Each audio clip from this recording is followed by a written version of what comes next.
Well, here I am. This is me, Brian, and looking at things through a lens is uh, trying to be dispassionate about things, about the society in which we live in today, and trying to be as, I guess, not necessarily emotional about it, looking at it as an observer and just being honest about it, at society in general, and the things that I am observing within my own personal life and within the world at large. We seem to be facing an economic crisis, perhaps. The bottom has not fallen out yet. There's a lot of people out there that believe that the sky is going to fall. And we're still seeing a lot of uh, hypocrisy coming out of the establishment and what the establishment will allow and what it won't. And you can just tell this uh, anytime you hear Senate hearings and people aren't being very clear on things. For example, when we observed when the former Twitter executives went before Congress and testified, and the kinds of games that they played, the lack of honor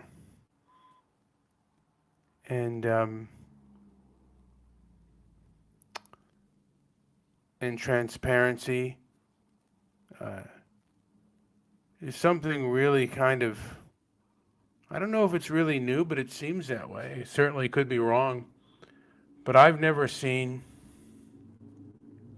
a group be this dishonest and dishonorable in my lifetime when I observe the testimony of these people and the manner in which they behave. They seem to sometimes speak in rather coded language.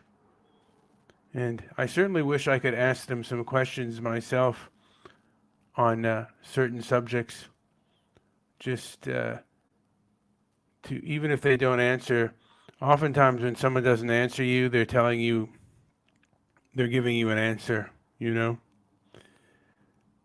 And one of the things that has been rather effective has been the boycotting.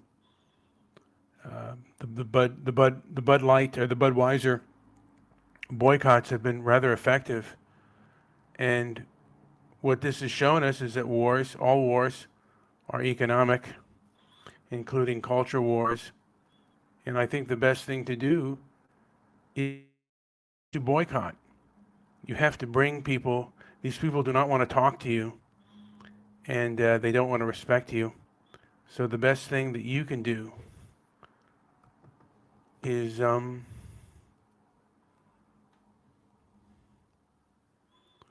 is uh, is boycott them. Is you know basically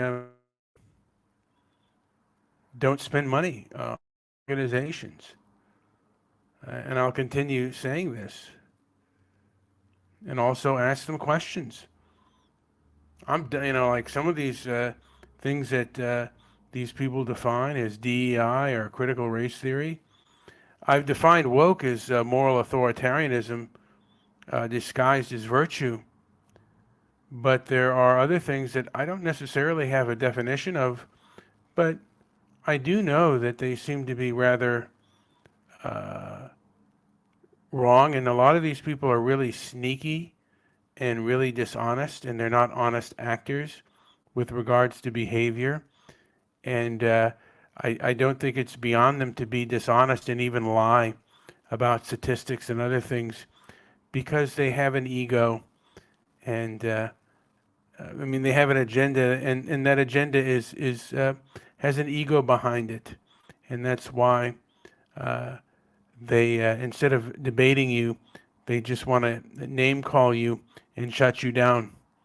Uh, and the best way to fight that is to, gather your groups together. You have to fight the collective with the collective because the one man Rambo army, that's not going to do it.